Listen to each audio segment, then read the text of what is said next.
الناس ما بغاوش يفهموا انني عندي نتايج ندير غير ما نقدرش نصرف فيه نبيع ولا نشري، يعني ما كاينش رواجل، ما عنديش اون رونتري دارجون، ما عنديش فلوس يوميه، ما عنديش ليكيد، يعني ازمه ديال السيوله.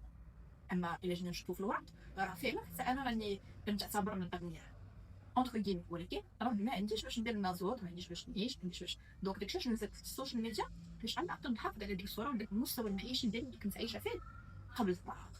وهذا ليس بغباء، هذا ديال الذكاء الاجتماعي. سو انا في هادشي استغليت هذه الموجه، هذه الضجه وصلت ل 350 مليون مشاهده، مش عندنا الطريق ديالي كيف ما كيقولوا البعض، لا، انا خرجت بين الشخصيه ديالي للناس وبين المعاناه ديالي للناس، وكنت كندير لايفات وكنهضر على حقوق المراه، كنهضر على الثغرات اللي كاينين في القانون، كنهضر على كيفاش المراه تجمع الوثائق باش انها تثبت المساهمه المباشره والغير مباشره ديالها في بناء ثروه قيم العلاقه الزوجيه.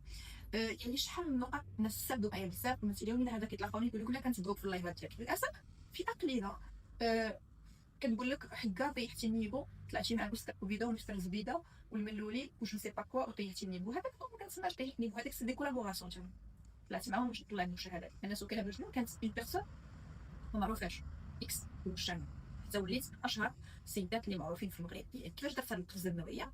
غير اترافير مستر كبيده ودوك سامار وكذا وكذا اللي نتوما لحد الان باقيين كتكريتيكيو. انا ما كنشوفش داكشي كريتيك، كنشوف داكشي دروس. يعني طريقه درتها استعملتها باش انني ندير بلاصتي في السوشيال ميديا باش اي واحد دابا يكون كافي. غنقول صوفيا كارولي كافي، غنقول اي واحد، يعني اي واحد في المغرب كنتلاقاه كنقول له كاينه بجوج، ما محتاجاش انني نعرف براسي. جوج حوايج قدرت نرسخها في الذاكره في الاذهان ديال المغاربه كاملين، كاينه بجوج وباك بلس 13.